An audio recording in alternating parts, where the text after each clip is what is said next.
Apa katanya pemberi syarah keterangan hadis ini?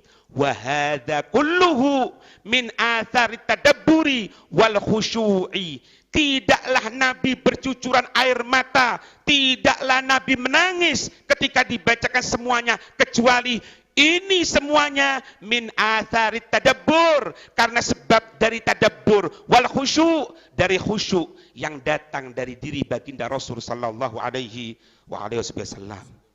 Coba kita tanyakan hadirin, kita yang mungkin sudah umur 40 atau mungkin lebih, pernah enggak kita menangis ketika membacakan Al-Quran?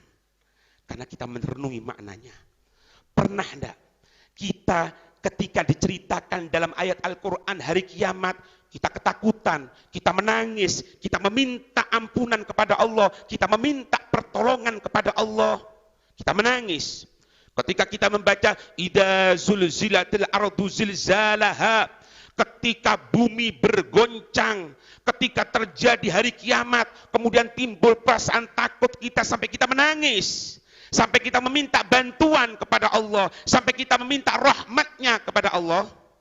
Kita perlu tanyakan hadirin, umur 40, umur 50, bahkan umur 60 tahun, 40 tahun hadirin, kalau sudah masih maksiat kepada Allah, kalau masih tidak mau dekat kepada Allah, maka dia sulit untuk kembali ke hadirat Allah, karena 40 masa kesempurnaan seseorang. Tanyakan diri kita, kita yang rutin baca Quran, pernah enggak satu ayat aja, satu ayat kita ketakutan karena ayat tersebut, kemudian kita minta kepada Allah Subhanahu wa taala. Abdullah bin Urwah bin Zubair, sahabat Abdullah bin Urwah bin Zubair pernah mengatakan, qultu li jaddati Asma, aku pernah bertanya kepada nenekku yang bernama Asma, putri Sayyidina Abu Bakar. Aku tanya kepada nenekku ini, kaifa kana ashabu Rasulillah sallallahu alaihi wasallam idza sami'u al-Qur'an. Wahai nenekku, bagaimana keadaan sahabat Nabi, santri-santrinya Nabi, idza sami'u al-Qur'an, jika mereka santri-santrinya Nabi mendengarkan itu Al-Qur'an. Apa jawaban Sayyidah Asma?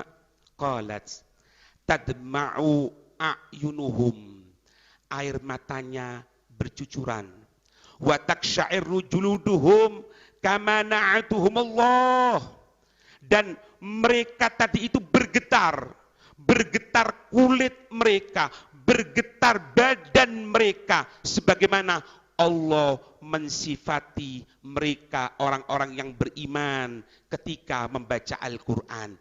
Ini kunci kemenangan sahabat Nabi.